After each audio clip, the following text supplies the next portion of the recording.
Okay, chapter 9, The Neverbird. Okay.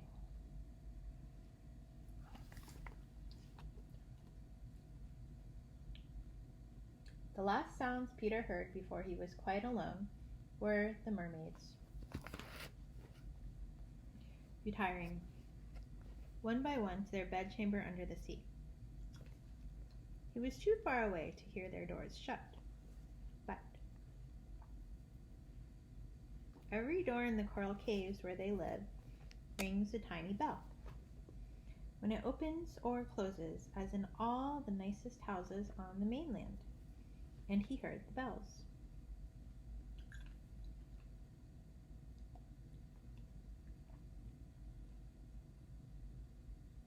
Okay. Steadily, the waters rose till they were nibbling at his feet, and to pass the time until they made their final gulp. He watched the only thing moving on the lagoon. He thought it was a piece of floating paper, perhaps part of the kite, and wondering idly how long it would take to drift ashore. Here's a picture of him, standing on a rock. Can you see it?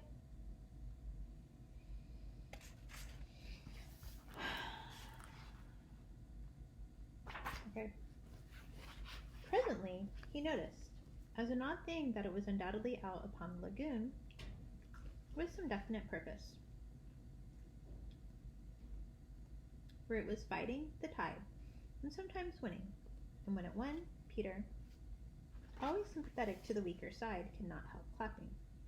It was such a gallant piece of paper. It was not really a piece of paper. It was the Neverbird.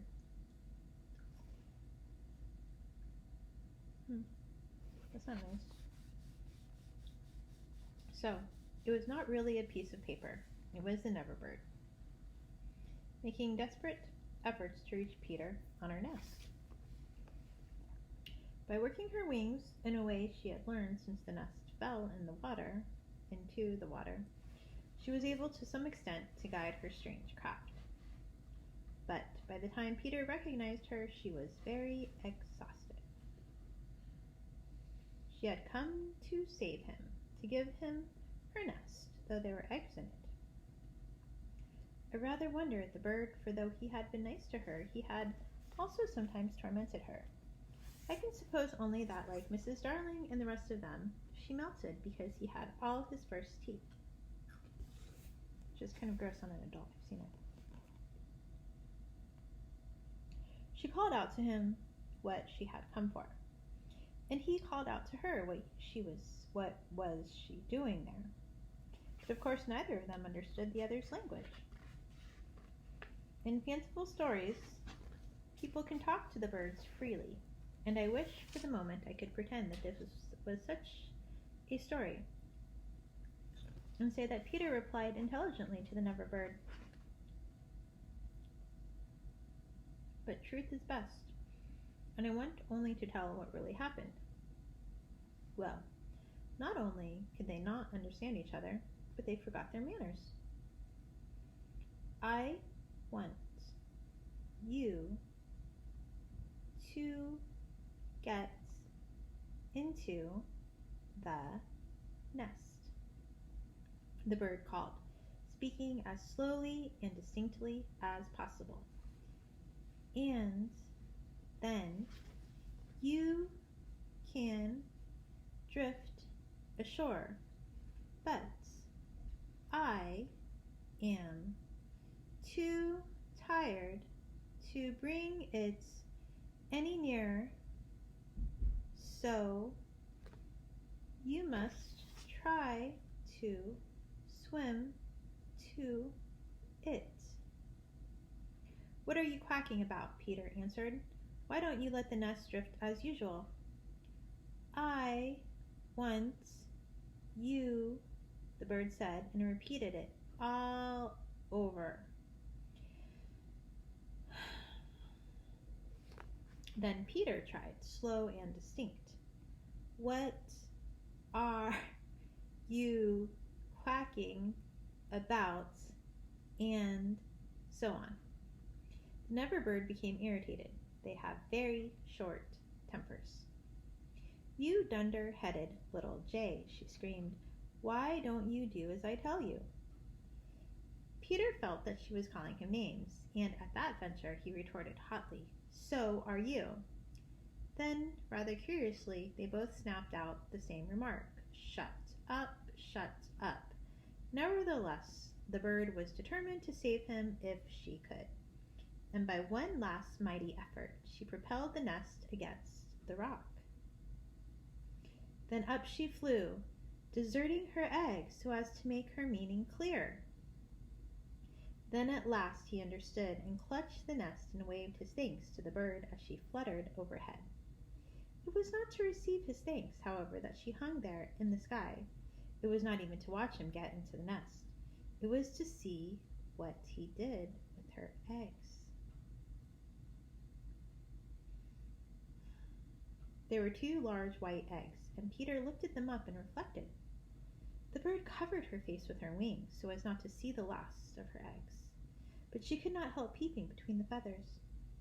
I forget whether I've told you that there was a stave on the rock, driven into it by some buccaneers of long ago to mark the site of buried treasure.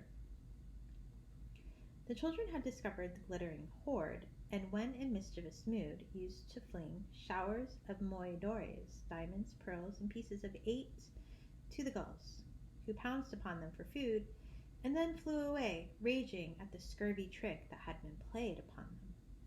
The stave was still there, and on it Starkey had hung his hat, a deep tarpaulin, watertight with a broad brim. Peter put the eggs into this hat and set it on the lagoon. It floated beautifully. The Never bird saw at once what he was up to and screamed her admiration of him, and alas, Peter crowed his agreement with her. Then he got into the nest, reared the stave in as a mast, and hung his shirt up for a sail. At the same time the bird fluttered down upon the hat and once more sat snugly on her eggs. She drifted in one direction and he was borne off in another, both cheering. Of course, when Peter landed, he beached his bark in a place where the bird would easily find it, but the hat was such a great success that she abandoned the nest. It drifted about till it went to pieces, and often Starkey came to the shore of the lagoon, and with many bitter feelings watched the bird sitting on his hat. As we shall not see her again, it may be worth mentioning here that not all Never birds now build in that shape of nest, with a broad brim on which the youngsters take an airing. Great were the rejoicings when Peter reached the home under the ground almost as soon as Wendy, who had been carried hither and thither by the kites. Every boy had adventures to tell, but perhaps the biggest adventure of all was that they were several hours late for bed. This so inflated them that they did various dodgy things to get staying up still longer, such as demanding bandages. But Wendy, though glorying in having them all home again, safe and sound, was scandalized by the lateness of the hour and cried, too bad," in a voice that had to be obeyed. Next day, however, she was awfully tender, and gave out bandages to every one, and they played till bedtime at limping about and carrying their arms in slings. Is that it? That was it. That was the end of chapter 9.